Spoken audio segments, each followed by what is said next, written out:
execute anyone, and so because they wanted to execute Jesus, they needed a Roman stamp of approval and a Roman trial. All of this, of course, is a miscarriage of justice. The whole thing is a farce, and that will be pointed out over and over again. But we begin this morning with this preliminary trial. And the whole thing shows that, Jeff, I think, said, did they arrest Jesus or did Jesus arrest them? You see these last proceeding things as Jesus goes to the cross, that he is ever in control. You see how unprepared the Jews are for all that's happening. They had never been able to arrest Jesus. And I don't think they had really thought this through. There was no time to have a proper Jewish trial. They wanted Jesus done away with. They wanted it done immediately. But in order to do that, they would have had to arrest him earlier in the week. And Jesus even said, he was open, he wasn't hiding, he was teaching every day in the synagogues and in the temples and in the streets of Jerusalem. But they feared him. They had never been able to arrest him before. We know there were miracles that when they went to arrest him because it wasn't the time, that he passed through their midst, that he went there and he had a great following, so they feared the mobs and the people who might protest. And they had sought an occasion where they might be able to take him. And with Judas, they rolled the dice, and Jesus gave himself over into their hands. He allowed them to arrest him because it was his time. The problem with all of this was that this trial is totally illegal from the start, because according to the Jewish system of law, night trials were absolutely forbidden. They were not allowed to try a person at night, and certainly not in front of one judge. So this whole first appearance here in front of Annas is completely illegal. They had run out of time. Also, according to the Jewish system, they were not allowed in one day both to try a person and to sentence them. They were supposed to try them during day, pass sentence, have at least a whole night for which the Sanhedrin could only pass a sentence, or a number of the Sanhedrin, and then they were supposed to sleep on it overnight, hoping to find something that would make it so that they did not have to carry out a sentence, especially a sentence of death, and then reconvene the next day for a sentence hearing, go over all the evidence again, just on the course that they had missed anything at all which would release this. None of that could happen because of the lateness of the hour. One of the things that troubles people is this appearance before two high priests, both Annas and Caiaphas. A lot of Jewish critics say this can't be true because there could have never been two high priests. They do not know their history. You see, it is true that the high priest, the Jewish high priest, was appointed for a lifetime. But when the Romans took over, they dismissed high priests at their whim or at their pleasure. For those that maybe they felt were obstinate or they couldn't get along with, or maybe weren't corrupt enough, or maybe were too corrupt. For whatever thing, they discharged them and put new high priests in position. Annas, this first one that Jesus goes before, was the high priest from AD 6 to AD 15. And this is not in the Bible, but it's historically recorded in the records of the Romans, and also Josephus gives us many of these accounts, the Jewish historian. Annas had been appointed high priest by Quirinius, the governor of Syria, in AD 6, and like I say, he was deposed in AD 15. It didn't last a lifetime.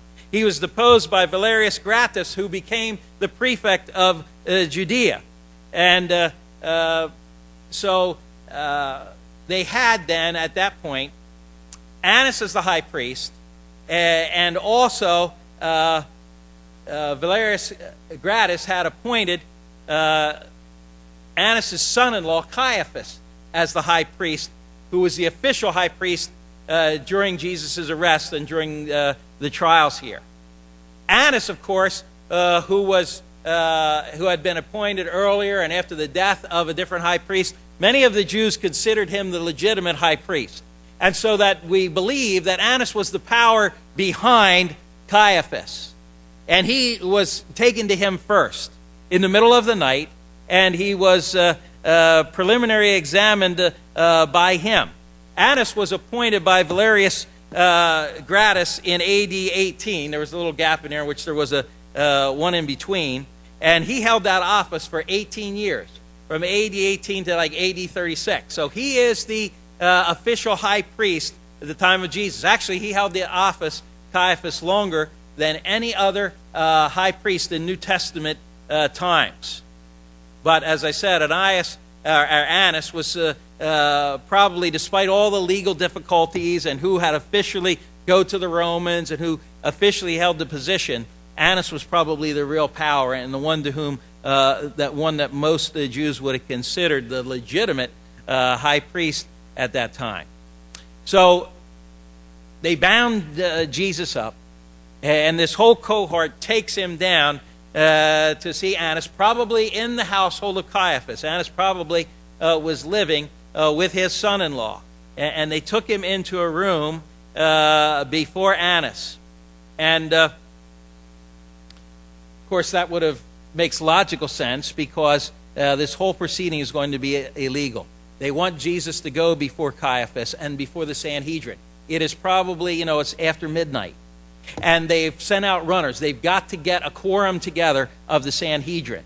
The Sanhedrin is made up of 71 individuals. So they've got to run through the streets. They've got to bang on doors. They've got to say, we've got Jesus. They've got to get together into a meeting place in the middle of the night. While they're doing that, Annas is desirous to have this hearing with Jesus. And he gets to give him a personal examination, which we see down here in chapter 18, beginning in verse 19. So it says that the high priest, this is Annas, then asked Jesus of his disciples and doctrine. And Jesus answered him, I spake openly to the world. I ever taught in the synagogue and in the temple, whither the Jews always resort, and in secret have I said nothing. Why askest thou me? Ask them which heard me. What I have said unto them, behold, they know what I say. And when he had thus spoken, one of the officers which stood by struck Jesus with the palm of his hand, saying, Answer thou the high priest so? And Jesus answered him, If I have spoken evil, bear witness of the evil. But if well, why smitest thou me? And now, or then, actually it says in the Greek, Annas had sent him bound unto Caiaphas, the high priest. And so, Jesus gets this personal kind of one-on-one time with Annas. And of course, this interrogation, again, is highly illegal, highly suspect. Because Jewish law is a little different than our law. Now, we presume innocence upon a person.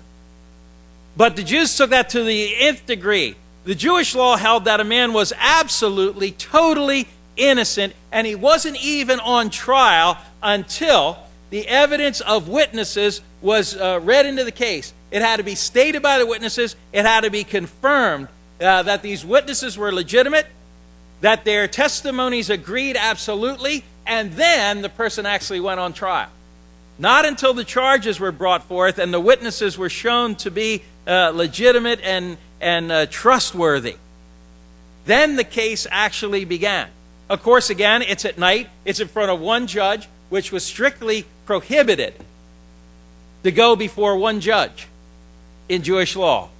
You had to go for a panel of judges at least, and then if deemed, it had to be in front of the whole Sanhedrin. I want you to see something here as you study this, and how Jesus handled himself and how his inquisitors handled themselves. For it says there that when the high priest then asked Jesus of his disciples and of his doctrine. Take notice of something that's common in all human affairs, in all the ways of the world, in all the ways of the politicians. And I'm going to tell you, as we talk of Annas, as we talk of Caiaphas, as later Jeff will talk about Pontius Pilate, these men first and foremost were politicians. And they were men that were interested in attaining power and holding on to power, and were in fear of losing power.